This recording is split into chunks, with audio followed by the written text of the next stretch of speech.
Yo, what is up, guys? Welcome to the Bay State post game show. We are here as per usual with Nero, courtesy of what the hell is happening in sports. We in the building on another Sunday. How are we feeling today, Nero, about the football that was played? It was an awesome day, man. Awesome day indeed. Yeah, no, it's first couple weeks of the NFL season has been honestly some quality games, some upsets per usual. You know what I'm saying, and some teams that gutted out. You know what I'm saying. But overall, hey, football's back, man. I'm so happy. I know you're happy too. You know. Oh yeah, bro. You kidding me, dog? Best Hell time of yeah. year. Hell Best yeah. time of year. We got basketball. We got the NBA coming up around the corner.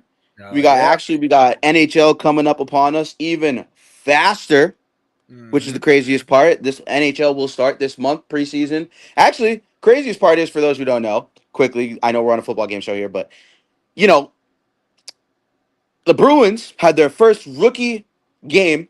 It was the rookie preseason. So this is when rookies and prospects go. They have a whole preseason specifically for rookie and prospects. So I'm Okay. excited for football and hockey, my two favorite sports pretty much, to be in the full swing of Right. things. So absolutely love to see that football this week took a great turn. I know for a fact, dude, the Patriots this week had an excellent week this week offensively. They came out like last week, like I had said, they were a little lethargic against the Raiders. This week, I was really looking for the Patriots offense to come out and dominate, and they really did. You saw Drake May spread the ball around. Antonio Gibson chipped in on special teams. He found his role on this team. The way Yeah. this offense has looked, Nero, Mm-hmm. this week, how are you feeling about how they've looked this week, and how are you feeling going into next week? Because I mean, I'll tell you one thing: Drake May looked confident and comfortable today, and that is something I definitely wanted to see from him this week. And it looks like our combined takes from last week. It looks like the offense stepped up. So to expound on last week's takes, how do you feel this week and how the game went this week? Honestly, the game itself for the offense went so much better than it did last week. And obviously, in the pregame show, I said Drake May had to be the X factor for this offense, and he sure Yep. as hell was. I tell you, he looked a lot more confident out there running Josh McDaniels' system. But the one thing that he did a lot different this week compared to last week Hmm. is he used his legs, and it didn't seem as though he was really what's the word I want to say? He really wasn't flustered or anything like that. Like he actually, from the moment the game started up until his final drive, a meaningful drive, I should say, he looked completely locked in and confident. I didn't see him Right. rattled. I didn't see him feel clustered. I didn't see the offense really lethargic at any points. It Hmm. really it really looked like night and day from Drake May from last week to this week. I tell you, games like this where it's a shootout and it's back and forth and you're on the sideline while your defense is out there and they're somewhat struggling, you have to go out there and make plays when it's your Hmm. time. And he sure as hell did. Him and Ramondre Stevenson as well, both him and Ramondre Stevenson, I should say, really came up big in certain spots. I mean, Ramondre Stevenson had over 150 yards of all-purpose yards today. That's something different. We haven't seen a Ramondre Stevenson game like that in a few years. So, Yep. guys who step up, and in games like this, especially divisional games, it's so key. And I mean, I tell you, you're 1-0 in the division already. You know, it's a great start for them. Hopefully next week they do play the Steelers. That's going to be a much tougher game for the for their offense because they have to go against the Steelers defense. But the way how they play today, hey, it's gonna that effect of today hopefully should lead into something a well game being played next week. So I'm excited. Absolutely. Yeah, absolutely. And I think the biggest thing too this week is the defense, bro, against an offense that, if I'm going to be quite honest with you, a Mhm. Dolphins offense where there is some explosive on players on that offense. You got Jalen Waddle. He's second most in the first 20 games of a receiver's career. He's second most all time in the amount of catches. I'm pretty sure he had 120 in his first 20 games, if I'm not mistaken. I think he had 120. Yeah. 20 right behind Odell Beckham, who has 141.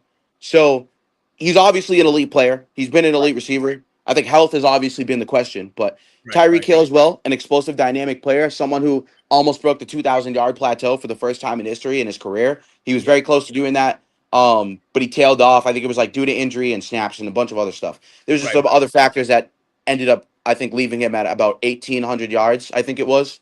Mhm. So I think that, this defense came out with no Gonzo, too. I think that's the biggest thing. No Right. Gonzo, and having no Gonzo and being out there with no Gonzo, I think 100% shows that the defense is an elite defense this week against a offense predicated on speed and spread. Yeah. So I think showing that this week that they can stop a high-powered offense like that, even though the defense came out and they didn't really do their best in terms of the Dolphins. I mean, obviously they gave up 33 points to an offense that they really had no business giving up 33 points to. So, Absolutely. Mhm. realistically, like I love how the Patriots played, and it's a good sign going into next week and for the rest of the season. You got a 1-1 start here. You have a pretty easy schedule in comparison to some of the teams, and like I said earlier on the pregame show today, I do think that that Colts team is a team that cannot be ignored, a Right. 1,000%. And I did say that before the season started too, as well. So, with that being said, the Patriots are definitely going to fight to be in that place where the Colts are. Where the Colts are now 2-0. Mhm.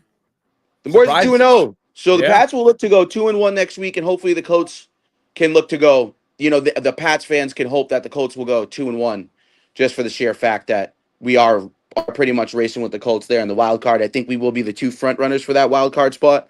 Mhm. Um, the Bengals have Joe Burrow out the next couple of weeks, and the Chiefs and the Eagles game, man. The Chiefs. I guess I'll start off with this one, as much as I really don't want to, but just gonna keep it a stack, like I've kept it a stack all off season. Like I've kept it a stack so far all season. We are not a good football team. We aren't. Not a good football team right now. It is Mhm. what it is. I was told by an entire Chiefs group chat. Shout out Chiefs Capital, and really sarcastically, this guy tried to tell me, "Oh, we're still contenders, and oh, we're still this, and oh, we're gonna win." And for Chiefs Capital and other Chiefs fans who are probably watching this or maybe might see this clip, I did tell you one thing right now. You're fucking delusional. I mean, you were delusional last year when we had 14 fucking one-score games and we barely won each game. We almost goddamn lost to the Panthers last year. And niggas Right. sat in Dick Road all last year talking about, oh my God, we went to the Super Bowl. Okay, we turned up in the playoffs. But imagine if we had lost half of those one-score games. Yeah. Imagine if half of those one-score games would have been losses. So that niggas wouldn't be sitting here telling me, I'm not worried. Yo, this is worrisome. This is concerning. Jalen Hurts had 101 yards, bro. This is fucking concerning. And we can't score points. I get we have injuries and Rashee Rice is suspended. But we need to stop acting like this is a good football team right now, because it's not a good football team. Mhm. We need to be like, as Chiefs fans, as we need to start being honest with each other, bro. We got to start being honest with it. We're not good. It just is what it is. We're not a good football team right now. And Chiefs fans have to wake up and realize Mahomes, Reed, and Kelsey can't save us forever, dude, because it only lasted so long in New England, and we saw how bad that fallout was. Yeah. To the point where Gronk retired and came out of retirement to go back to play with Brady. He did not want to be in New England anymore. It was to the point where Edelman was considering retiring and coming back. The To same way play. Gronk did. We are Yeah. not a fucking good football team, bro. And Yeah. I don't like Chiefs fans in my ear going around talking to people, saying this, that, and so forth. The whole Worthy situation's a fuck situation, because I'm sitting here getting told in a fucking group chat full of Chiefs fans, oh my God, a fucking half-speed rep video of the guy going up against his fucking trainer is some sort of indication that he's ready to go this week, that he was ready to go this week, or that he's going Yeah. to be ready to go next week. It's amazing progress. It's good progress. It's great progress. It's small progress. Chiefs fans don't even fucking know right now. But I know. I know. Because I'll tell you, the way that the Ravens and the fucking Bills are playing, we are not in the same stratosphere as those two teams right now. And people are acting like this is some 82 game season and we're just, oh, we'll pick it up halfway through the season. Bro, we don't got time for that. We literally don't got time for that. Rashee Rice is not going to be back until week 7. Hollywood Brown, I, I, I I don't know. He's like to me. He Yeah. shouldn't be a wide receiver one. It Yeah. was clearly shown that in Baltimore. So Mhm. I'm not understanding the thought process as Chiefs fans or Chiefs fans in general who think that this team is a good team. We're not a good team. It's not happening. We haven't been good, and I'm not really understanding what the thought process is. But if you ask me, this is fucking embarrassing. I'm tired of seeing this shit every fucking week. And I know it's only been 2 weeks, but the preseason wasn't that great to watch either. Mhm. This hasn't been great to watch. And it's not been a good product to put on the field. And the Yeah. Eagles, although I did say they were going to whoop our ass, I will say one thing. The Eagles came back down to earth this week. Jalen Hurts came back down to earth this week. I don't Yeah. know, the week one Jalen Hurts and this week two Jalen Hurts, night and day difference. You could obviously say the Chiefs defense obviously is probably better than the Cowboys defense because the Right. Cowboys gave up 37 points to the Giants today. So obviously, clearly, Chiefs have a lot of problems. Mhm. Eagles came back down to earth. But how do you feel about this game, Ant? I'll start with Ant because you're an Eagles fan, Ant. How do you feel about this game, Ant? Is he still here? And All right. We're going to flip to Narrow. Narrow, how do you feel about this game? well, what it comes down to, and really like you said, Amari, this team really right now it's not the product that is being put on the field is not good. It's not good. That offense really misses Rashid Rice, Xavier Worthy, so on and so forth. Because I tell you, and I think I even said it in the pregame show too. If you're relying on Tyquan Thornton, Juju Smith-Schuster, and Hollywood Brown, especially, and even guys like Noah Gray, you're not winning many football games. No bullshit. And you see that there was a couple times, even before his touchdown catch, that Tyquan Thornton was open downfield. And yeah, Mahomes missed him, but it also goes on the receiver too, because it also kind of showed that Tyquan Thornton stopped running for certain periods. And especially on that down throw late in the fourth quarter before he scored. I don't know why he stopped running. He started running slow. You have to be out there and you have to execute. In order to win games, you have to execute. That's why it didn't work out here in New England, because of shit like that. Tyquan Thornton just hasn't really been able to execute. And yes, he's in a new system and whatnot. But if you're an NFL player, you got to do your fucking job. You're playing on one of, if not the best team in the NFL, right? Because I'm still going to give the Chiefs their pedigree. Mm-hmm. If you're going to go out there and somewhat half-ass shit, then why the fuck are you in the league? Nigga, you should be in the UFL if that's the case. No bullshit. You know, it goes into fruition. It's like, as much as you want to rely on these guys, the ones that are being out there, they're not helping Patrick Mahomes' case. You have fucking Travis Kelce on the goal line, fucking dropping passes that or fumbling passes that are getting picked off. You know what I'm Nigga's saying? getting old. Exactly. Like, and he is getting old, because Travis Kelce from 5 years ago, that would have been a touchdown right there. It wouldn't have been, what's it called? It would have been an easy completion for a touchdown. He's over here fucking, bobbling passes, nigga. Right. You're a Hall of Famer.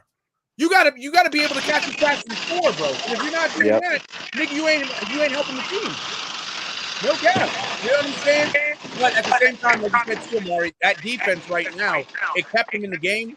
But the offense has to really score points. If you're not going to score points and just rely on your defense, and a team like the Eagles, who's just running it down your throat and then going for the tush push, you're not going to win many games. No bullshit. Right. And you can't let Devontae Smith go downfield, and you lose him for a step, and he comes back and catches the ball. It has to be better than that. An 0-2 start. It's not, you don't necessarily have to really panic, but next week's a must-win game. No bullshit. Because if you fall to 0-3, cap. Yep, absolutely. Absolutely. And that's a great take because, we fall to 0-3. We on the outside looking in. Yeah. Is if the Broncos win next week, and let's say the Chargers win tonight, and let's say, God forbid, the Chargers are playing the Raiders. So, as you know, we're in a division. Yeah. We're in a division with tomorrow. Tomorrow night. Yes, you're right. Exactly. Tomorrow night on the doubleheader. So, for me, it's just like, dog, there's no way we can be going into these games thinking that we're just going to beat every team like we did last year. Right. I think that that's the common mistake we're making here. And I know that injuries are a thing. Tyquan Thornton is balling, but that nigga can't catch a pass unless it's 20 yards Yeah. plus. Yeah. Literally. I not necessarily sure what the problem is, but you know what I mean? Also, Ryan, if you can, your volume is very, very loud. It just drowns us out on here. I don't know if you want to mute yourself and then unmute yourself when you talk. Oh, Oh, he he left. dipped. He dipped. Yeah, he dipped out. He dipped out.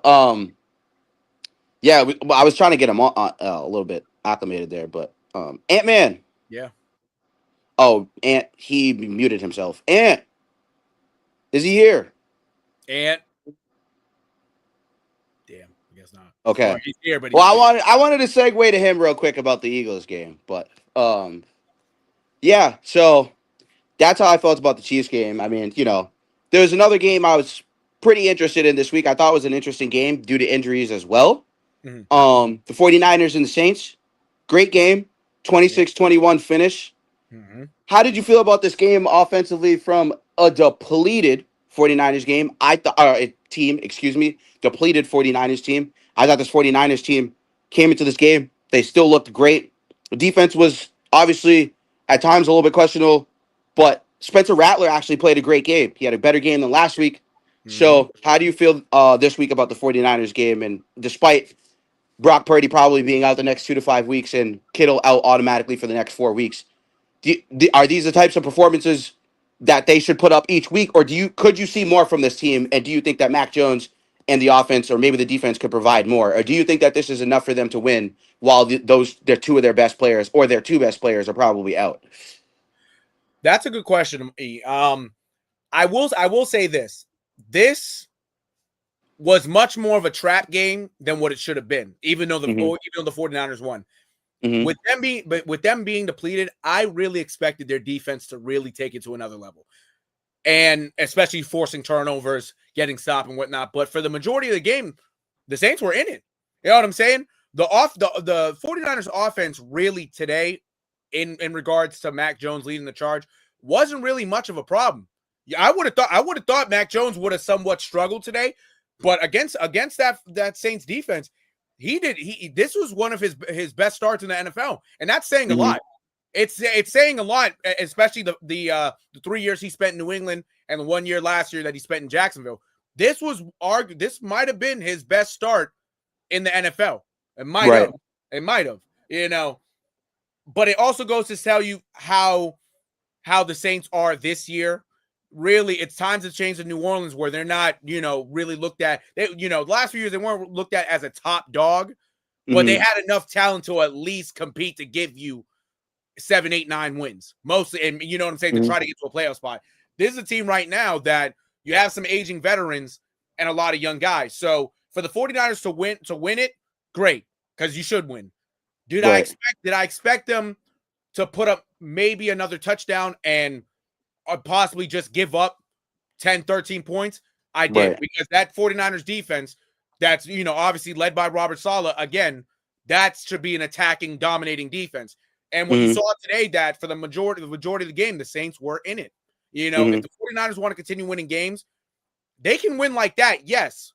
Mm-hmm. But it could also bite you in the ass, Mm-hmm. if you're giving up that many points and not scoring on the other way around. So at Right. least Mac Jones put out a great performance today. Mm-hmm. Christian McCaffrey is starting to look like his old self. He was getting lanes to run in, catching passes out of the backfield. I mean, he had what I believe close to, I want to say, just under 130 all-purpose yards. Hey, Mm-hmm. you'll take that any day of the week from McCaffrey, and even Brian Robinson gave you some quality runs as well. So you can win games with these guys, but it just shows you how much they need George Kittle, how much they need Brandon Ayuk when he does come back. You need all these guys as much as you can, and even Brock Purdy too. This 49ers team, they will win some games. It's not like Mm-hmm. they completely suck. It's not like this team has really fallen off a cliff. It's just now you had some injuries last year, and now to start this year, you have some injuries as well. So they Right. just have to keep playing consistent. Mac Jones, obviously, he'll be in the lineup for the next few weeks. He has to Mm-hmm. get more acclimated to this offense, and hopefully he can start spreading the ball more around like he did today, but even just a lot more. But if you're telling me right now that the 49ers are going to consistently win games like this, cool. Mm-hmm. But I expect a lot more from their defense than what they showed today. Yeah. Yeah. Yeah. Absolutely. I do think it's not alarming or anything, but I do Right. think that this 49ers team, I don't think anybody really thought going into this I don't think anybody really thought going into the season that the 49ers were going to be a contending team. Right. I mean, Christian McCaffrey's injury prone, so is Brock Purdy and George Kittle. They really Right. can't stay healthy the past couple seasons. And we're very far removed from a couple of those teams. And I do think the 49ers were very, very unfortunately unlucky in certain situations in the playoffs, especially the two times where they didn't have a quarterback competent enough to take them to the Super Bowl. Right. I think, yeah, with that being said, like, yeah, of course. You can sit here and say what you want about the Niners. They have experience. They have Kyle Shanahan, but that team can't seem to stay healthy. Jawan Jennings mentally probably isn't all there. Brandon Ayuk is also out, can't stay healthy, and they gave him all that money that he Yes. begged for. And Yes. this is why he begged for all that money, because now look, Mm-hmm. I don't know what's up. He probably very, very well is very much injured. I'm not going to sit here and say he's not injured, but he could be coasting. You never know. You gave the guy all that fucking money, which I Right. don't think he earned it, like in Right. my personal opinion. I thought he was good, but all that money with all those weapons on the team, I think paying him all that money was not the smartest decision. And like you said, this was Spencer Rattler's best start in the NFL, dude. I mean, he was efficient. He put points up on the board, and yeah, he fell short, but he fell short to an elite defense. Yeah. It wasn't like he fell short to a team that was a shitty team or a bottom of the barrel team or a team that will probably end up fighting for a top 3 pick like his team. Yep. So, yeah, I mean, I thought the more eye-opening thing for me was the way Rattler played today, Yeah. more so than it was the 49ers winning this game, honestly. And Mhm. I guess if the Saints can keep themselves in games with these mediocre teams and they can beat them and start finding their stride, super. I don't know. They got enough weapons where they can put points up on the board. In some of these games, they might be able to win. I mean, I'm Right. not sold on the defense, clearly, obviously, the last 2 weeks, but Right. that's a whole different conversation for another day. Mhm. Speaking of defenses that were played shitty today, Lions and Bears game, man. I had the Bears winning this game. After the way the Lions played last week against the Packers and the way that the Bears played against the Vikings offensively last week, I thought the Bears would have a lot better showing offensively this week and defensively. But 52 to 51, excuse me, 52 to 21 finish there from the Lions and the Bears. Obviously, this is the same Lions offense we saw last year. They woke up from that week 1 slumber. What was more eye-opening to you this week? The Bears looking more lethargic and less aggressive than last week offensively, which I did think Ben Johnson play calling wise was less aggressive, absolutely, than Mhm. last week. Do you think that the aggressiveness was the problem on his end, or do you think that Caleb Williams' aggressiveness was the problem today? Or on the flip side, do you think that the Lions needed this dominant game to really show that they are still one of those teams that we are looking at, kind of like the Packers right now, kind of like the Eagles team that's 2-0, Packers 2-0? Is this Lions team still a contender, or are the Bears wild card frauds? That's a good question. Well, I will say this. Compared to what the Lions showed last week to this week, kind of just shows how dominant that Packers defense is to start out. Because Mm-hmm. the way how the Lions played today, and they basically used, they did a lot of the same things that they tried last week and they couldn't get done. You look at what the Lions did this week. Everything that they ran against the Bears, they ran last week. It's just that Packers defense is so dominant that they couldn't get nothing going. The Packers, I believe they're still. Excuse me, the Packers, the Lions, I believe are still contenders, right? I really do. Mm-hmm. But it also kind of just shows you how young, and still inexperienced this Bears team is. You know what I'm saying? You have Ben Johnson, who's a rookie head coach, Mm-hmm. as the lead man, and quite frankly, he got a face full of humble pie, honestly, Mm-hmm. against his former team. And the Mm-hmm. reason is because when you're going up against your former team, they know what the fuck you're gonna do on They know offense. everything about you. Yeah, They know literally. everything that they try to throw out there for Caleb Williams against this team. The Lions already knew exactly They what practiced against it all year last year. exactly. Yep. So I mean, right there, it just shows you. And mind you, they're going to play him again later this year. Mm-hmm. Something, and that at least, and that's later in the year. So something's going to have to change up until then. Obviously as these games go, and even when you get into that game, calls are going to be different. You got to throw some different stuff out there. But right now, like that Lions team looked utterly dominant. It looked like last year's Lions team, and obviously they ran up the score. They weren't gonna let Ben Johnson have any types of way. And yeah, they ended up scoring. I believe they ended up scoring over 20 points, which is cool. At least you got some touchdowns in there. But at the same time, especially towards the end of the game, they just gave you those touchdowns. They're already up by a bunch of points. You know, you just kind of got lucky scoring a couple of those touchdowns. You know, but every point, every touchdown, every score, you know, it matters. It matters to the team to build them up. But I tell you, like that Lions team, I tell you that right there looked like last year's team. It really did. But what they have to do is they have to keep that same mentality and keep the vibes going the way they are. Because you get a win like that, you don't want it to go over your head. Oh yeah, we're back. No, nigga, you ain't back yet. You just beat up on a team that's pretty inexperienced compared to you. Right. You know what I'm saying? It don't really mean shit. The NFL, when you playing these guys, it don't mean shit because everybody is good. It's not like everybody truly sucks. Everybody's good week in and week out. So if they just keep playing the game and just keep doing what they have to do, they'll be fine. But if you're gonna let this win, you know, define your season. Oh yeah, we got it. We beat the Bears. We beat our old coach. That nigga, you ain't ready for some football. Real shit. Right. Yep. You know. And that's you know, Ben Johnson, like you said. I mean, they knew everything he was going to do. Honestly, I thought about that when I went to go make my picks, but I thought he was going to switch up the play calling. He's such a creative mind when it comes to offense that I thought he was going to really switch it up. And Caleb Williams, dude, like, I think he's great. I just think that Ben Johnson just needs to open it up like he did for him that first week. Right. Like, just open up the playbook for him, bro. They were very lethargic, and I think that he knew, you know, I think that he knew, just like how I knew Ant was coming back. He had to help his dad real quick, but Ant is back. We will circle back to the Eagles game and Chiefs game real quick in a second. But I think they knew, you know, that Ben Johnson was going to come into this game.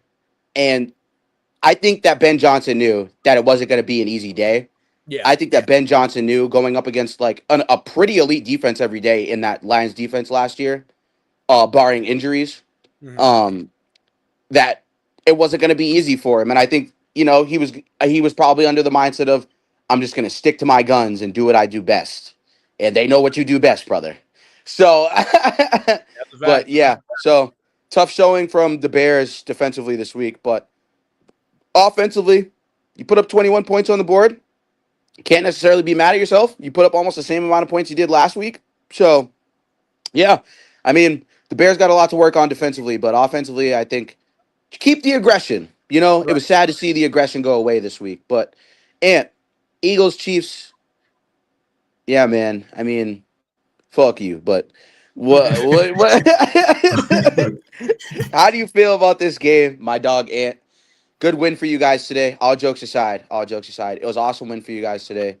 Further solidifying yourselves as obviously the defending champions, 2-0, going into the week 3 with Jalen Hurts had 101 yards. Pretty underwhelming game, but both defenses definitely showed up today. I will say that for a fact. To a point, I guess I would say on my team's end. But your team's end, holding us to 17 points, held us to less points last week than we had last week against the Chargers defense, who is elite, obviously, clearly.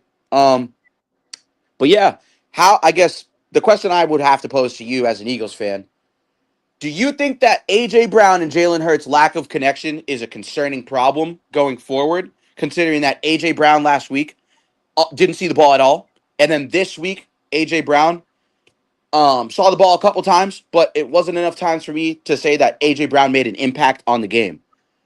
Do you think that that's more of a problem for you guys this week, going into the week 3? And do you think A.J. Brown's going to start getting frustrated? Or do you think that Jalen Hurts should look to spread the ball to Devontae Smith, who was the leading receiver on your team today? Do you think that Devontae Smith should be the number 1 target going forward, or should A.J. Brown? And how should the Eagles look to get them both kind of more involved, as they have been abusing Barkley the last couple of weeks and obviously last year? He is the focal point. But how are they going to use Barkley to open up A.J. Brown and Devontae Smith? What should we see from this team next week? To be honest, I'm not sure how concerned I may be about about AJ Brown getting frustrated per se. Because I mean, we're still coming off of a Super Bowl win, which he was, pretty proud of himself, pretty happy to get. Um, and he knows that like we're one of his best chances to get another one. So I mean, um, how frustrated he's gonna get. I mean, my cousin did tell me like, he's a top 5 wide receiver. He's eventually gonna want to get like top 5 wide receiver um targets. Right. Yep. But I feel like eventually, like I mean he got more targets, more receptions than he did last week today, even though he only had like 2 receptions today. But Mhm. I think it's going to get better as the season goes on. As you said, Devontae Smith had the most receiving yards today, and it wasn't too much of an offensive game today. It was really a defensive type of struggle. And when it comes to the Saquon Barkley usage, um, it probably will open up Smith and Brown a little bit more as teams start to focus on him more. As you said, we've been kind of somewhat abusing him to a point, to a fault. Uh, Mhm. and next week we go against the Rams at home. The Rams have also won their first 2 games of the season against the Texans and the Titans. The Rams defense has looked pretty solid in both of those games. However, granted, I mean, the Texans offense is whatever ish. I mean, we've only seen 1 game of the Texans offense, but they didn't score a single touchdown against the Rams. I'm not sure how healthy Tank Dell is or how amazing CJ Stroud is right now, but they don't look that amazing. Mhm. Um, and the Titans offense, I mean, like Cam Ward needs a little more help than what he got, uh, to Mhm. be quite honest, to be fair. So, Right. I mean, although the Rams defense has looked pretty decent, their offense is kind of like eh, it's kind of So I mean, I feel like we should be able to get some production against the Rams next week, Mhm. and and yeah. So I mean, I feel like the Rams should be a decent game tomorrow, but I'm not really too concerned about AJ Brown's happiness. Mhm.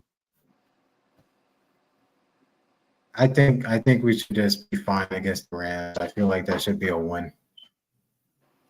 Yeah. I mean, I will say one thing, brother. Rams did put up. They put up some points this week. I They mean, the did. Rams offense came alive. I mean, the Texans defense is elite. Don't get me wrong. Shout out to the 8 viewers in this pitch. Clap it up real quick. Yo, clap it up, guys. Clap it up. Yes, indeed. Yes, indeed, yo. We got some stuff for y'all. We got some stuff for y'all. We got some stuff for y'all. We got picks for y'all. We giving you guys breakdowns, but we got y'all. But yeah, so I do think that that's great as well too. I do think that solidify like the defense definitely against the Chiefs offense who knows themselves. They know their strengths. They know each other in and out. Andy Reid's a great play caller. To Matt Nagy, I don't even want to talk about that nigga. Like for real, don't talk to me about Matt Nagy. That guy sucks.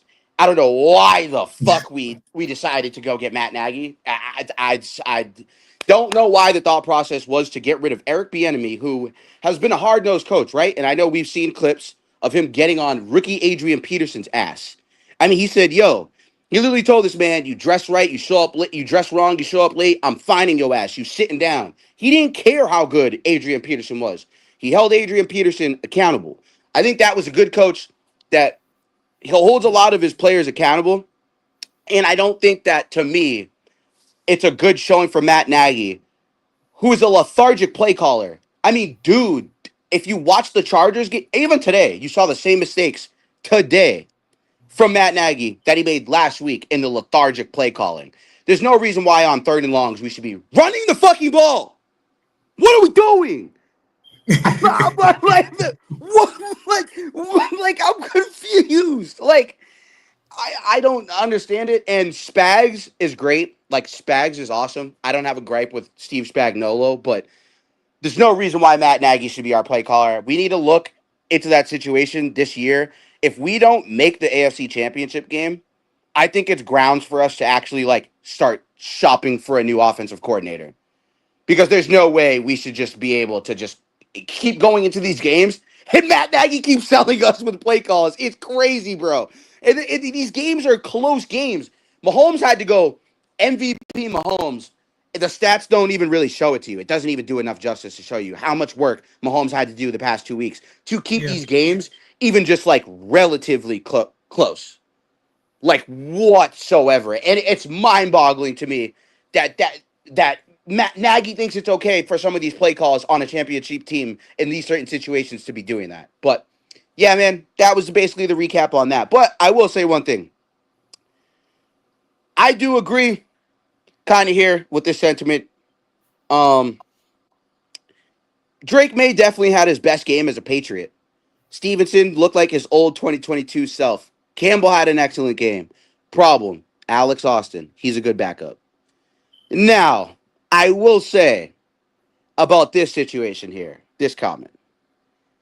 I don't think that Alex Austin is the problem. I just think this Patriots team has to get acclimated. You got to think, it's a new coaching staff, bro. McDaniels is back, and it's none of the players. Dude, half the niggas that he knows are literally on the coaching staff. Like, literally. McDaniels doesn't have a familiar face on that roster whatsoever at all. Except for Robert Spillane, who played on the Raiders, as you guys know, where Josh McDaniels was coordinator. So, I think that, like, the team is getting acclimated. And you saw this week against the Dolphins, bro. They're acclimated. They're playing together. The communication was great. The defense, I get it. They let up 27 points against the Dolphins. But then again, it's an explosive offense with guys who can score and put points on the board. That's the whole thing about Mike McDaniel, who has been a coach in this league for a long time. He was on a staff once with Cliff Kingsbury, Kyle Shanahan, on the Commanders, or formerly known as the Redskins at the time. He was on a staff with all those offensive minds. Cliff Kingsbury, one of the greatest college offensive minds we've ever seen. Cliff Kingsbury, one of the greatest offensive coordinators we've seen. Didn't have a great season as a coach with the Cardinals, but he's a great coordinator when it can only focus on offense. And I think that McDaniels and Vrabel are taking advantage of the fresh faces, implementing a structure, implementing a culture. And I think that's the biggest thing in football is implementing your culture. Look at the Steelers. You watch the interviews with Jalen Ramsey and a couple of the Steelers guys about the Pivot podcast this summer. They implemented a culture. That culture, they follow it. They know Jalen Ramsey is the best corner, right? Slay and Joey Porter. But Ramsey is also very aware. Joey Porter's young and needs to get his too. He wants those one-on-one matchups. And Joey Porter showed before Ramsey came that he can take these one-on-one matchups. So, with that being said, move on, segue from that. Building the culture. I think that's what the Pats are doing. They're definitely building a culture. And, like the Nameless Maniac said, man, Tua was solid. The Dolphins, I mean, like he said, you can't blame Tua.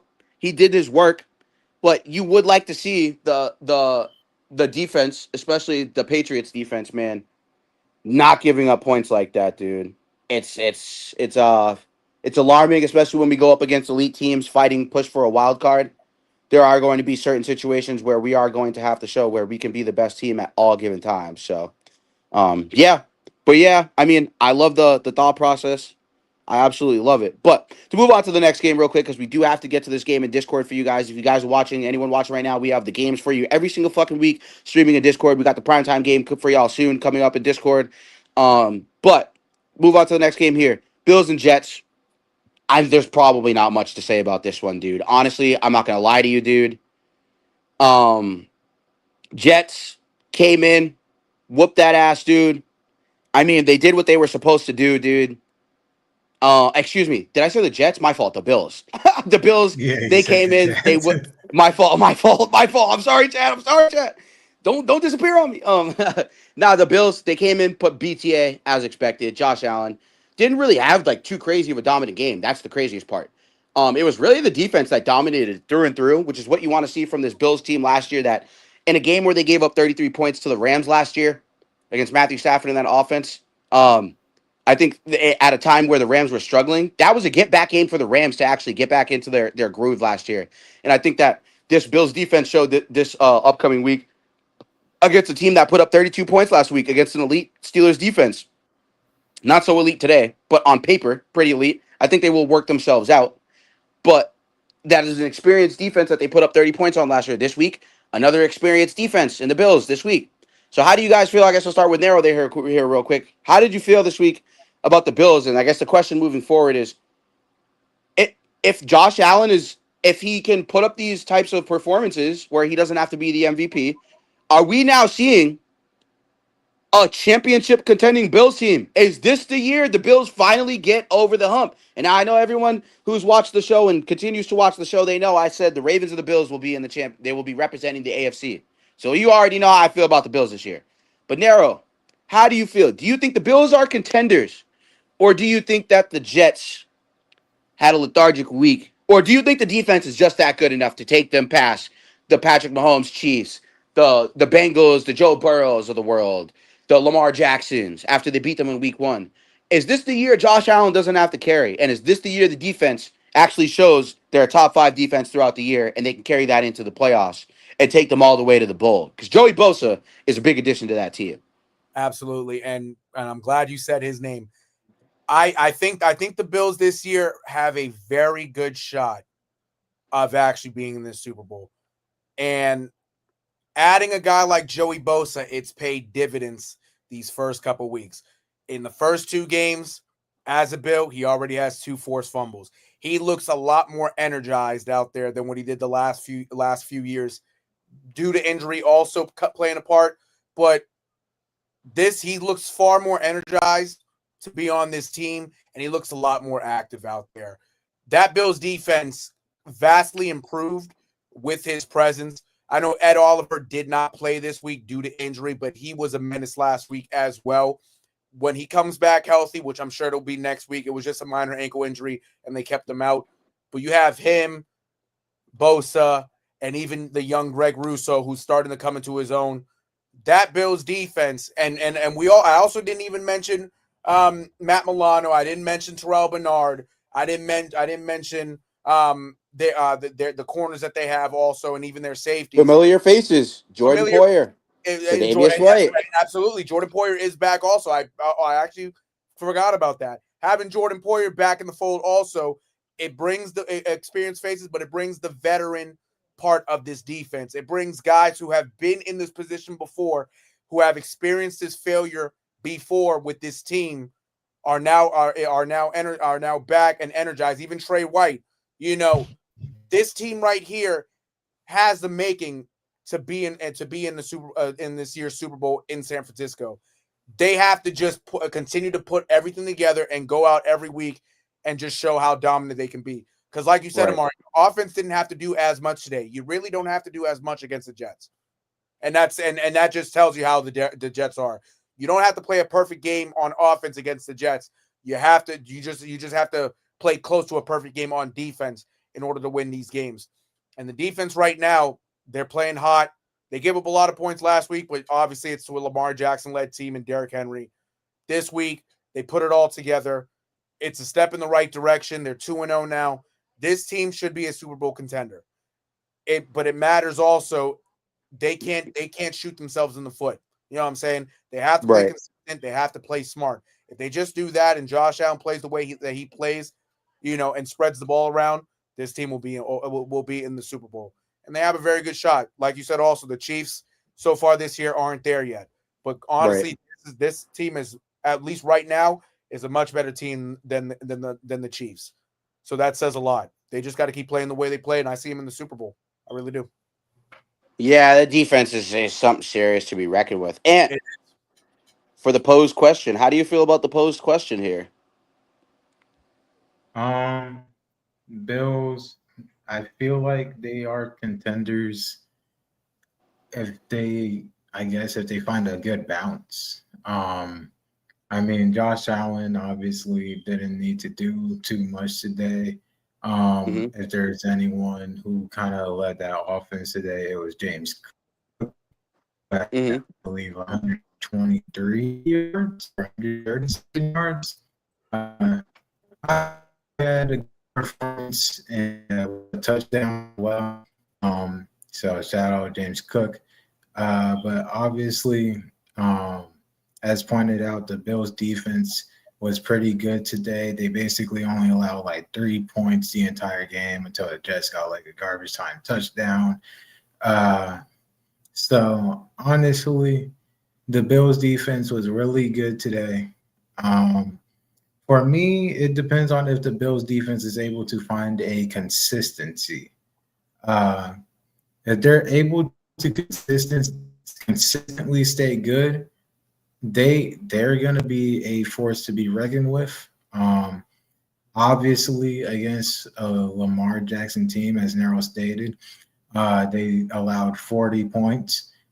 But if they're able to find a groove and have more games like this against teams they're probably supposed to be, and then like have games where like games against playoff teams where they probably only allow like 20 something points, probably around is where I'd hope for them to aim at, then yeah, they're going to be pretty dangerous. But we do got to see. I feel like we do got to see the Bills defense perform a little bit better against some of these bigger teams. Because if they really want to be contenders, they got to beat the other contenders. They got to defend well against the other contenders. So Hmm. feel like if they put up a good defensive performance against a good contending team, then yeah, Hmm. they're definitely gonna be absolutely dangerous. Nobody would want to mess with them. But Hmm. other than that, the Bills are looking like a good team here, and who knows what may be coming for them. Absolutely. Yeah. The Bills got a target on their back, man. They do. And you know what's crazy, dog? They got a really easy schedule this year, dude. I will say one thing. Yeah, Yo, we haven't seen an undefeated team since the Patriots, but like genuinely, if they can dominate like this every week with this type of schedule that they have, dude, like I'm not gonna say they're gonna go undefeated, but like there's a very real chance they might lose 1 or 2 games. They genuinely might be on the cusp of an undefeated season by like if they're healthy, completely healthy by the end of the season, and they don't have to and they have to and they have to sit somebody at the end of the season, or they have to sit people at the end of the season. I think that's where a loss will come.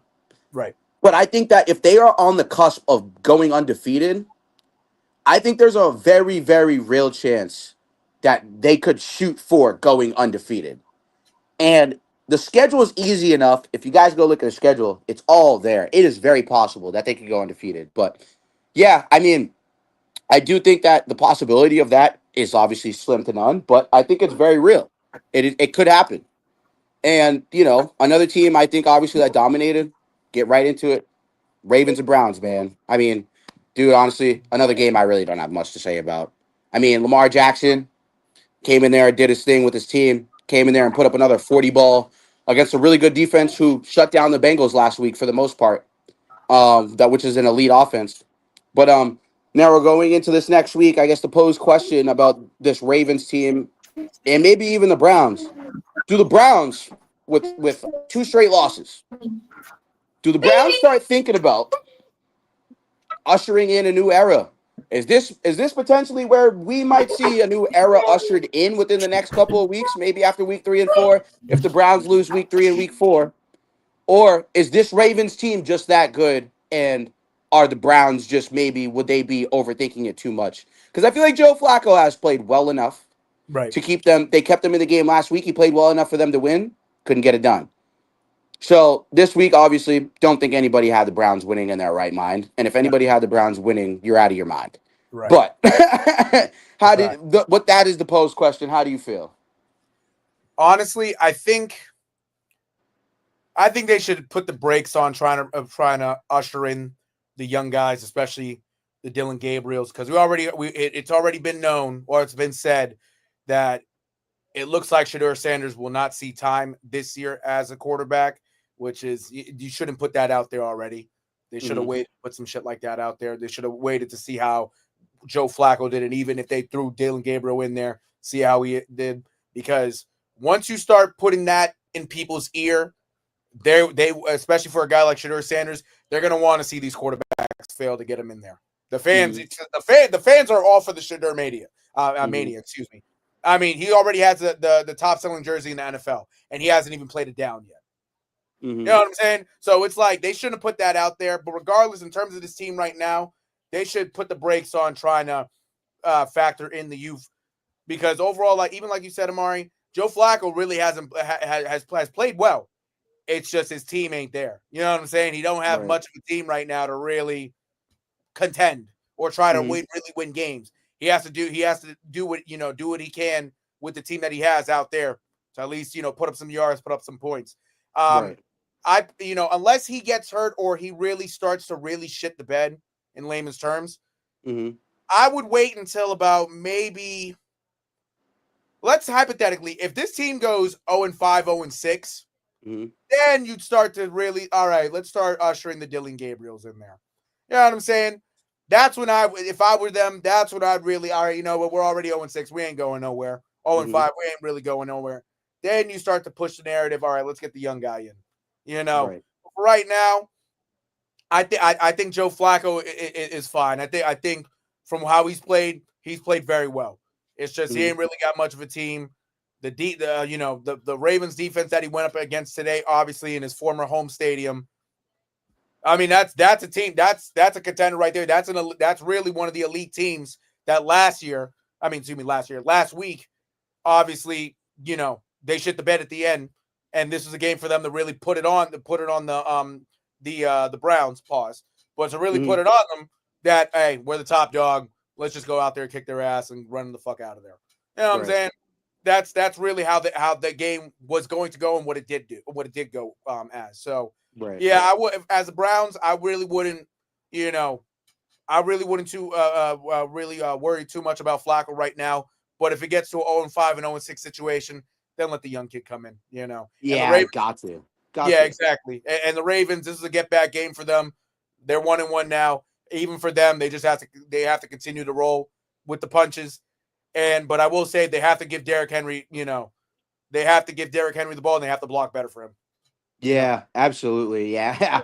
I mean, yeah, you saw Derrick Henry was, I'm not going to say like he wasn't utilized, but he wasn't necessarily used to the best of his ability or advantage every single time they probably could this week.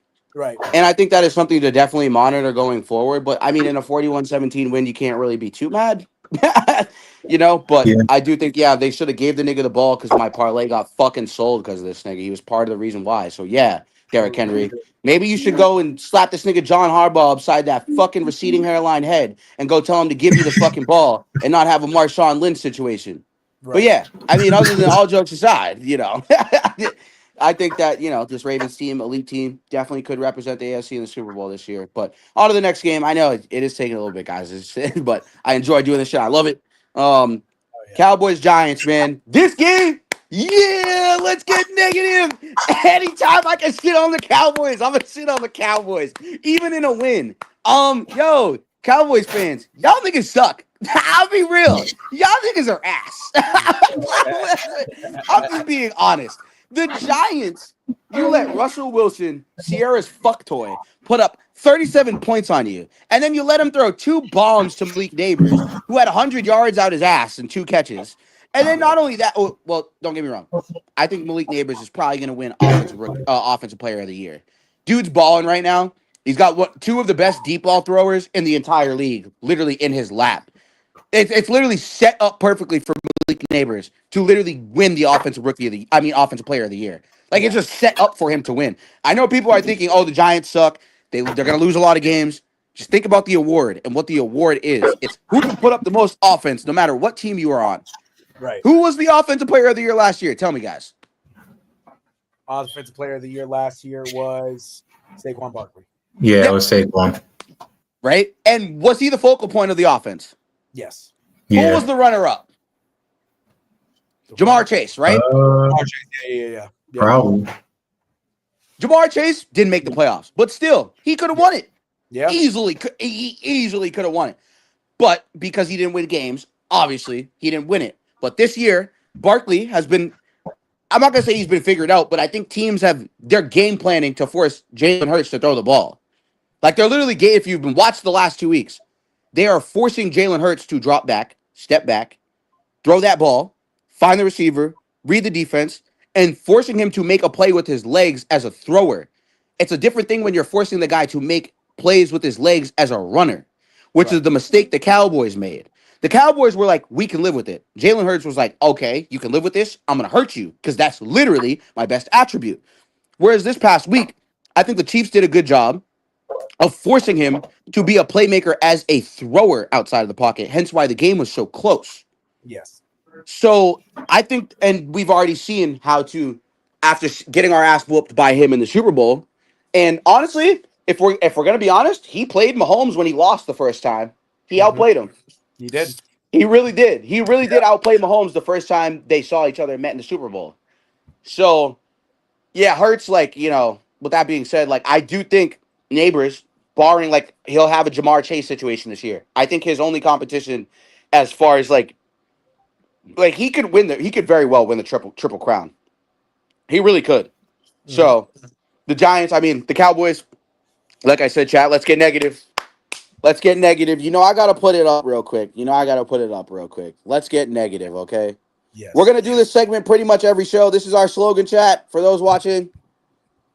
Oh, shit. Sorry. Almost ended that shit. That was close. Clicking the fucking banner. But let's get negative real quick. Now roll. Let's get negative about the Cowboys. What did you hate about the goddamn Cowboys this week? I hated that they gave up so many fucking points to a Giants team that has no business of scoring close to 40 fucking points. This Giants team has no business putting that many points on them. And I'm having deja vu right now. No cap, seeing the Let's Get Negative banner and the final scores on the bottom. I had this dream some nights ago that we were going to be negative, and this is why we're negative. Yes, sir. I tell you, the Cowboys, let me just tell you this. I watched the Cowboys documentary about them winning the Super Bowls in the 90s, right? It's been fucking 30 years now. Shit like this, and even though they won, performances like this aren't going to get you to a goddamn Super Bowl. There's no fucking reason for the Giants to put up that much. There's no reason that Russell Wilson, almost at his age right now, should have thrown, especially in the way he plays, should have thrown for almost 500 yards against y'all. That's fucking embarrassing. How the fuck does Wan'Dale Robinson almost have 150 receiving yards? Mm-hmm. That's come on, guys. Come on. And you just got fucking Kenny Clark. You know what I'm saying? And that didn't help with nothing. You wanted to stop the run and all that. Nigga, look what you talk about stopping the run, nigga. You couldn't even stop the pass. Yeah. You were stocking y'all up. You go for a lick against for the Steelers. You need to fucking tell me he did that against y'all? Oh my God, these niggas, man. This is what I don't understand. This is what I don't understand. I tell you, like, it gets cool. The Cowboys are 1-1. Good for them. At least they won a game. Now, hey, last time Dallas actually won a game, just Dallas as a whole, Luka Doncic was still on, was still playing basketball at that point last year. You know what I'm saying, for them. Now they got their first win of 2025. Great. Good for them. But nigga, how I'm not happy about it. Like, if I'm them, I'm not happy about this win. Nigga, you almost lost. You almost lost, especially that Malik Neighbors touchdown right at the end, close to the end of regulation. Yeah. Come on, nigga. Trayvon Diggs, nigga, almost got 100 mil. Couldn't do shit. Deron Bland almost got 100 mil. He can't do shit. You paying these niggas to do something, and you let the nigga who you should have paid leave, go against the Packers. That, and you know what I'm saying? So who the Mhm. fuck are, like, the niggas you paying are the wrong niggas you should be paying. No cap. Because how the fuck you gonna let them do that? The Giants that at this point you're looking at a team that only might win 4 or 5 games, and you let this team almost 40 piece you. Man, come on, nigga. That's why the fucking Cowboys haven't won in fucking 30 years because of shit like that. And you got an Mhm. owner who at this point just Jerry Jones just let Steven Jones run the team. Because I'm sorry, you and your sorry ass team ain't winning another Super Bowl maybe until you fucking 90 years old, and that's if you're lucky. These niggas ain't winning shit. No cap. They're not winning nothing. And hey, great win for them. Cool. But nigga, Russell Wilson almost 500 yards, man. Get these niggas out of here, bro. These niggas are so ass. No cap. Yeah, bro. I Yeah, wanna- get I him wanna out of get here. negative. Get the fuck. Get him the And fuck let's out. go. As an Eagles fan, let's get negative on them boys. I want to get negative. I mean, obviously, they got slight positives, and Dak doing whatever, Devontae Williams doing whatever, Brandon Aubrey, whatever, won the game. Sure. That defense is garbage. That defense is garbage. Like what Nero said, Deron Bland and Trayvon Diggs and whatever. They let Neighbors catch 2 deep balls. They let Wandale Robinson catch a deep ball. I mean, Russell Wilson was just dotting them up everywhere. I honestly didn't even see how many yards he had, but he probably had a lot. Yep. He probably had a lot from that whole game, to be quite real. I mean, letting Russell Wilson dot you up like that in 2025 is, I mean, it's not 2014 no more. It's not 2015 no more. I mean, like Russell Wilson looked like that Super Bowl type guy, like in that game. Like man, the Cowboys defense, and yeah, they're definitely missing Micah Parsons. I seen them Packers fans the other day going like, "Thank you, Jerry. Thank you, Jerry." They're laughing in your face, Jerry. They're laughing in your face. And what do you do to fix the Micah Parsons problem? You're like, oh, let's get Jadeveon Clowney. Oh, What has Jadeveon Clowney done? Like, okay, yeah, he was good in college. What has he really done in the NFL? Nothing. Like, I don't know. He's had like maybe like a few decent seasons, but he was nothing compared to what he was hyped up to be when he first got drafted. Right. Like, I remember first hearing about this guy when I was younger and about how great he was supposed to be, and then I saw how he wasn't even that great. Like what was the point of getting Jadeveon Clowney? Like, I know he came and visited, and y'all at first said no. What made y'all say yes this time? Was it the fact that Russell Wilson decided to dot you up, and they were like, "All right, let's get a pass rusher"? Like, I don't Jadeveon Clowney. Like, hey, when my dad got home and heard they got Jadeveon Clowney, he was like, they got that wash, nigga. Like, yeah. Jadeveon Clowney does not scare no one in 2025. I don't even know what the Cowboys are doing anymore.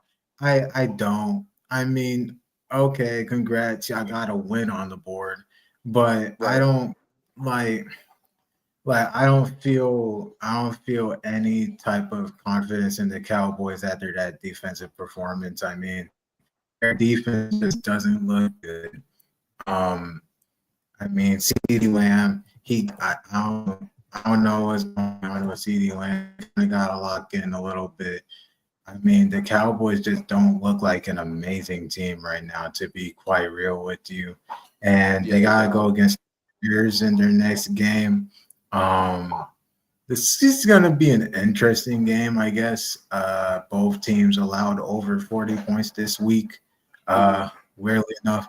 But the difference here is the Cowboys let up 40 or almost 40 points against the New York Giants, and the Mhm. Bears allowed 50 points against the former number one seed Detroit Lions, or Mhm. supposed Super Bowl contenders, at least going into the season, Detroit Right. Lions, whose offense is still known. They still got St. Brown, who had 30 touchdowns today. They still got Jamison Williams, who also had over 100 yards and a touchdown. They still got Demir Gibbs. So, like, whichever way you want to put it, they still got a good offense. Definitely a better offense than the Giants' offense.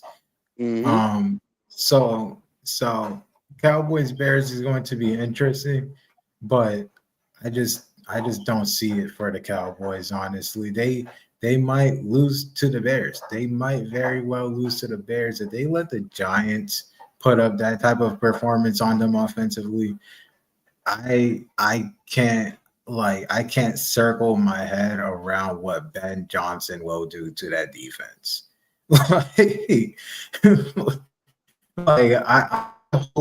I hope and pray that Ben Johnson has an absolute field day on that defense.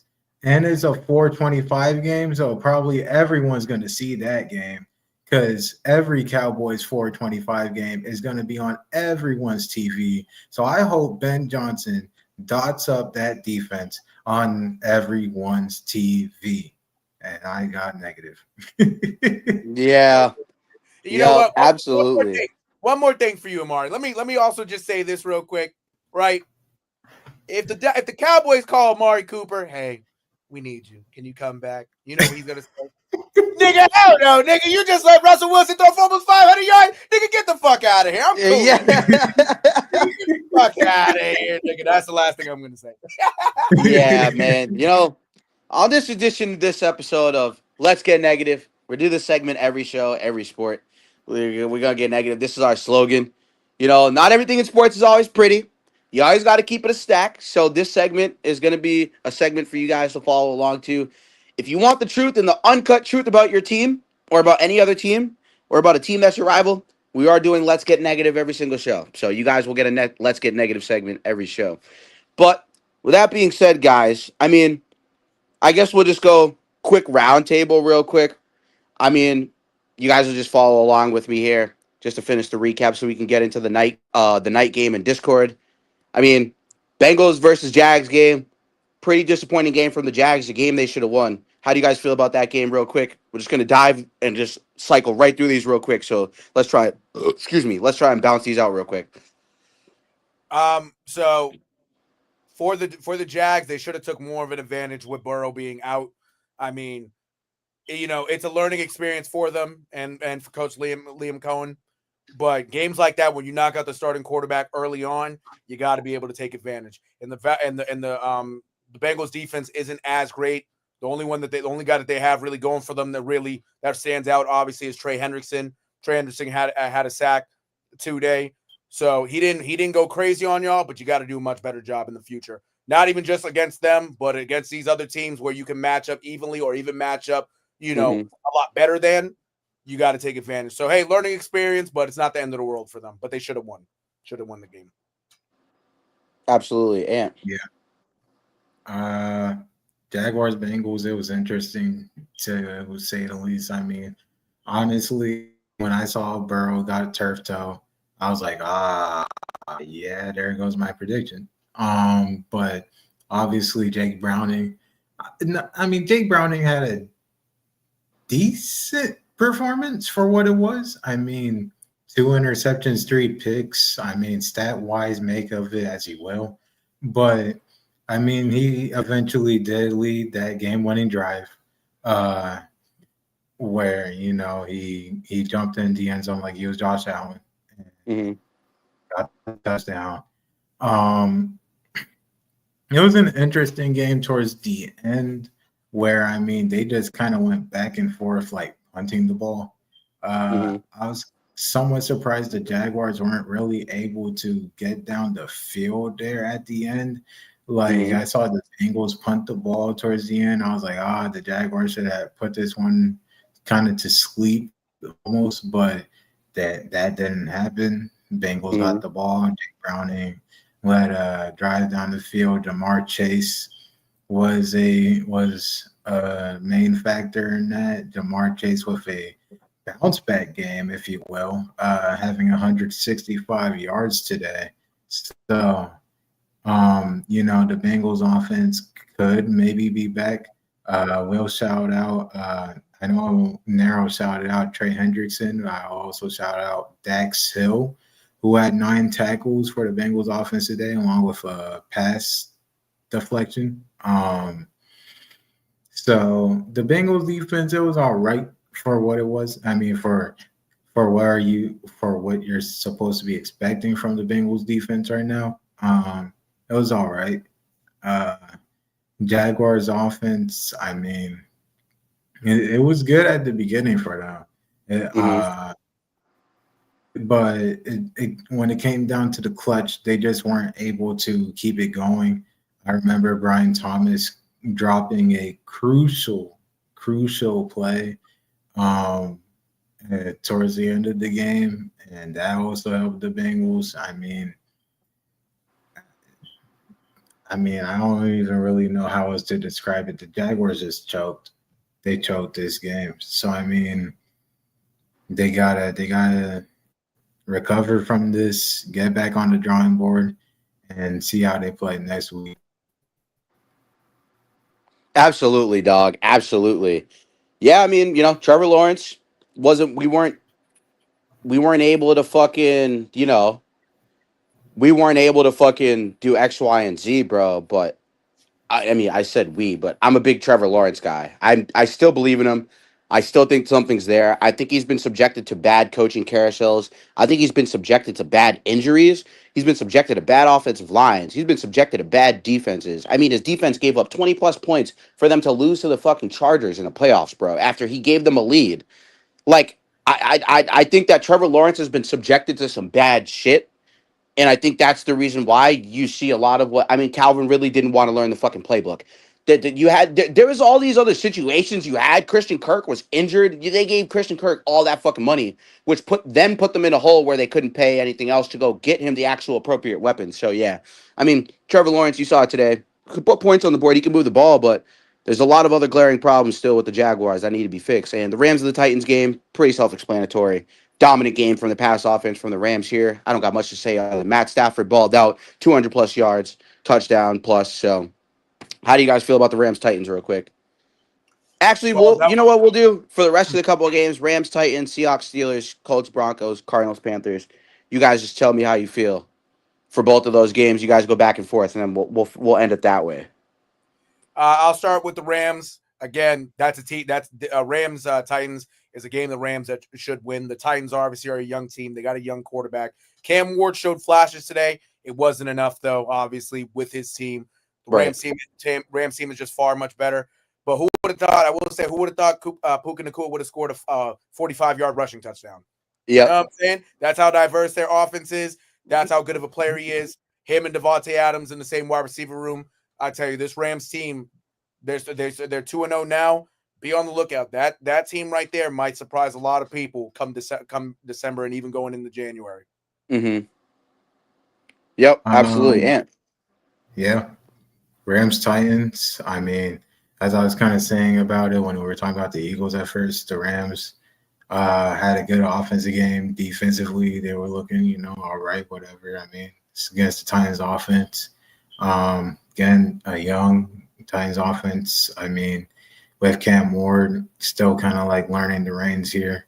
How they will do against us next week, it will be interesting to see how we will do against Nacua and Adams. And what to mention, Nacua had that, like Nero said, Nacua had that 45-yard rushing touchdown, and he also had a decent amount of receiving yards. Devontae Adams had over 100 receiving yards and a touchdown too, I believe.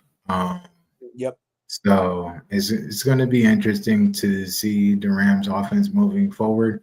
They're looking pretty good offensively, especially bouncing back from that Texans game where it was only 14-9. So yeah, Rams move on. Rams, Yep. see how they do. Yeah. Seahawks Steelers. How do we feel?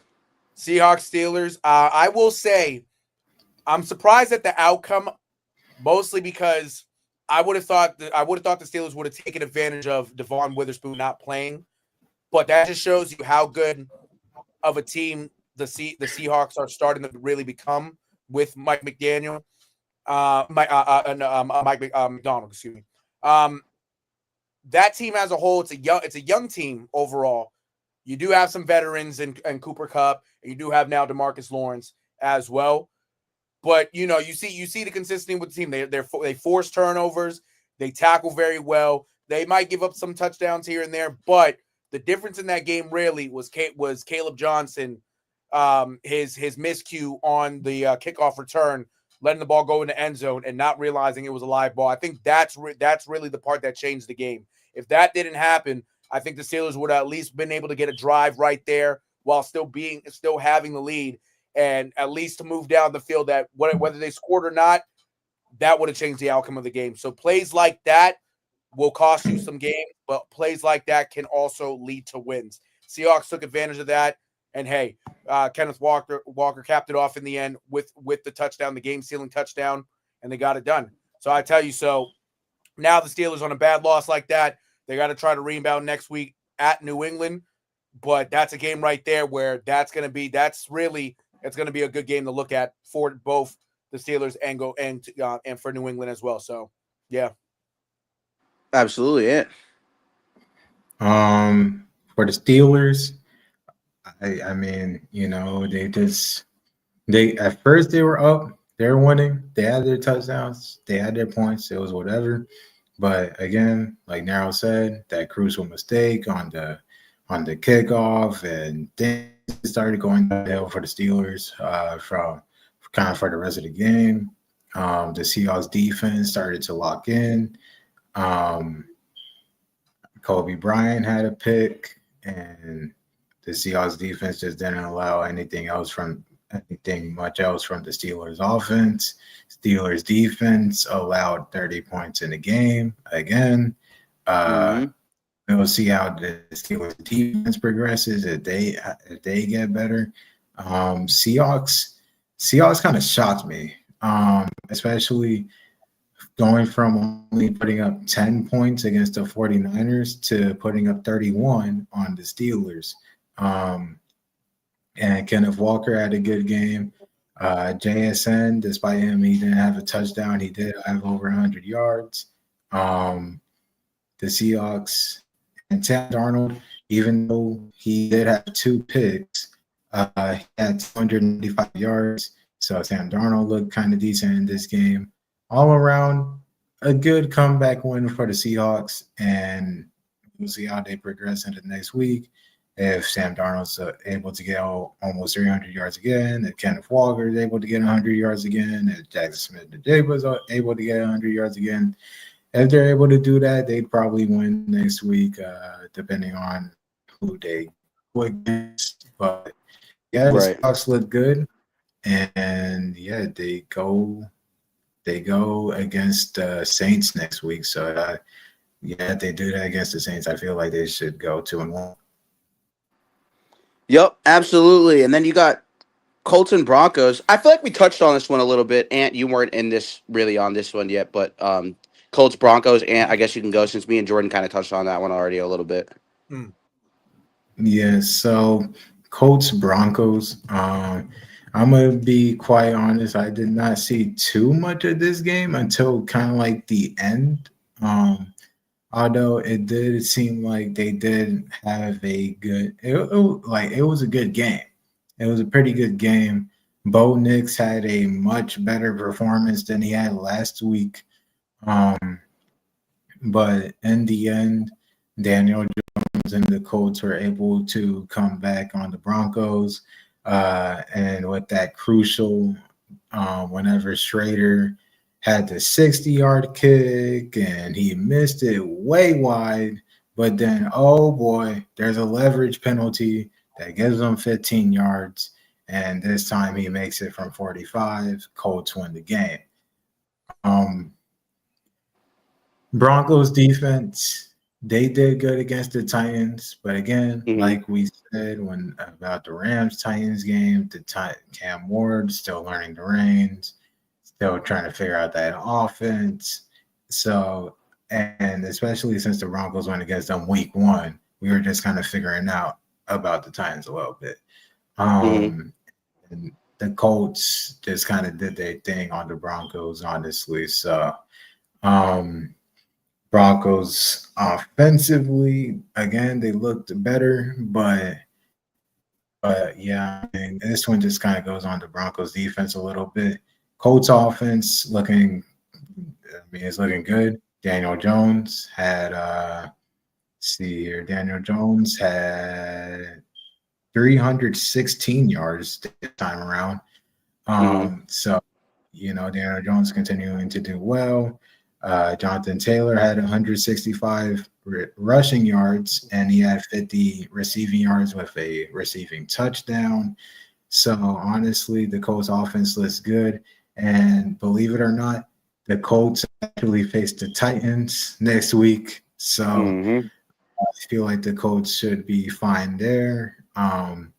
They should be able to take advantage of this. Like, I don't want to call the Titans dysfunctional at the moment, but kind of like still finding it out. They should be able to take advantage of that. Broncos go against the Chargers next week. Uh, yeah, that's going to be tough. Yeah, it is. It's gonna be tough, and I do see. But the Colts, man, Colts are a great squad. Colts are a team that has a defense. Colts are a squad that they've always kind of had a defense, bro, for as long as we've lived. I mean, obviously, Ant, you're a little bit younger than Nero and I, but as long as Nero and I have been alive, like, dude, the only thing that's held back the Colts defense has always been injuries. They've always been a defensive minded team. They've always been a strong defensive team. So, yeah, the Colts they got a lot to go back to the drawing board, probably desired after this week when it comes to the defense, considering that the Broncos are not a strong offensive team. They showed that last week. They have a lot of trouble putting up points on the board. They don't have a lot of offensive diversity. And you see that with Cortland Sutton, who is like literally, I don't understand the glaze. Like, I really don't. The Cortland Sutton glaze, and like, yeah, I got to put the banner up. I gotta put the banner up. I gotta put the banner up real quick before we get out of here soon. Like, dude, like Cortland Sutton just doesn't do it for me. Like, he just doesn't do it for me. And I don't know if it's because he's like a 4 route tree merchant. Like, dude has a comeback route, a fade, a streak. He can't run a fucking post corner. He can't run a post route. He can't run a fucking he can't run inside routes. He's just an X outside receiver. And I'm always hearing Cortland Sutton this and Cortland Sutton that, and stop talking to me about Cortland Sutton, bro. He's not the answer.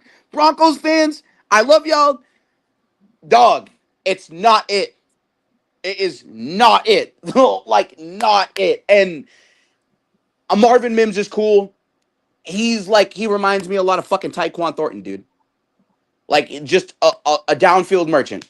Mims is like, if he can learn to get more of a route tree underneath, he'd probably be more lethal. But yeah, man, Broncos, yeah, they got to go back to the drawing board. Colts got to go back to the drawing board. But last game of the night, Cardinals and Panthers, man. How do we feel about this game? I mean, two teams, no playoff implications, no playoff expectations. I think that this is a good game from both teams, honestly, offensively. Defensively, obviously, very shaky on both ends. But offensively, how do we feel about both of these teams going forward in a couple of these weeks? It seems like they can put up some points. Are these two teams that some of these fringe excuse me, sorry. Are these two teams some of the teams that are fringe wildcard teams should worry about going into the midway point of the season coming up soon? Or are these just two teams we're looking to see improve from last year and stay healthy? Um, I would say in terms of the Cardinals, naturally the Cardinals are 2-0. So great start by them. It's always good to start 2-0 the first couple weeks. Do I think that they'll fall off a cliff? I'm not necessarily thinking that, but there will be growing pains throughout this year for the Cardinals. This is still a team that is on, is still building a culture. Jonathan Gannon, for his first couple years, has done well. He struggled his first year, but he didn't have that great of a roster. Last year, Trey McBride started to emerge. They got Marvin Harrison, and even though Marvin Harrison didn't truly break out the way that you would have liked to see him break out, he still had over 800 yards. He still had a good amount of touchdowns. I believe he had 8. I want to say off the top of my head, I might be wrong about that, but he still put up a productive year. Kyler Murray, the first couple games, has looked well. He hasn't looked completely like the old Kyler Murray that first came into the league and lit it up. He's kind of trying to find his way back to that form. But the defense overall for them has played well. It did get scary in this game. By the end, if the Panthers executed them well, the Panthers could have had a game-winning drive, and it would have been a complete shocker, So overall, I will say with the Cardinals, great start by them being 2-0, but don't be surprised if there are some growing pains as the weeks go on. If they lose some games or they shoot themselves in the foot, this is still a team that's learning. On the Panther side, for the most part, Bryce Young, especially at the start of this game and even last game, but even the start of this game, he was struggling. But what we've seen especially starting with last year, at the end of last year, Bryce Young has struggled to start games, but he started to pull together and getting his team back into it. He did so today. That's a team right there where you might look at a team like that and they can stun you. That's a trap. That's a trap team. I would call them a trap team right now, honestly. They are going to surprise some teams. They might beat some teams we wouldn't expect them to beat. Do I think they're a playoff team? I don't think they're there yet. But getting some quality wins, I can see them as the season goes on, get some quality wins against teams that they really should have no business of beating. That's how I look at it. Absolutely. But overall, the Cardinals, the Cardinals, do I think they can be a wild card team? I do, but they still have to prove that the way that they play, they still got to prove it to me. But overall, they can't, and today was a scary game for them. They had no business letting the Panthers get back in that game. But hey, 2-0, you can't go wrong with that. Absolutely. Ant-Man. Yeah. How are you feeling about the last game of the day? Panthers and Cardinals, man. Panthers Cardinals was interesting. Cardinals were up 27-9 in this game, just to point out. So Cardinals defense let up a little bit, I will say. Kyler Murray looked decent. He had 220 yards, 1 touchdown, 1 interception. Cardinals, man. Their offense was doing pretty good at first. To get up to 27-9, but the Panthers defense eventually locked in, and almost came back, where they got 2 late touchdowns that pulled them back in. It was 27-22. They kicked it off to the Cardinals. Somehow ended up getting the ball back on that, and they had another chance. And Bryce Young was looking pretty decent on this last drive, but the Cardinals defense eventually got to him, especially since the Cardinals defense ended up getting some penalties that really helped the Panthers kind of like towards that end of the game. But eventually the Cardinals defense got to Bryce Young to close it out. How convincing are the Cardinals right now? They're 2-0. But that 2-0 is against teams like the Saints and then the Panthers. So, and they go against the 49ers next week in San Francisco. So, I don't know how convinced I am with the Cardinals if they beat San Francisco.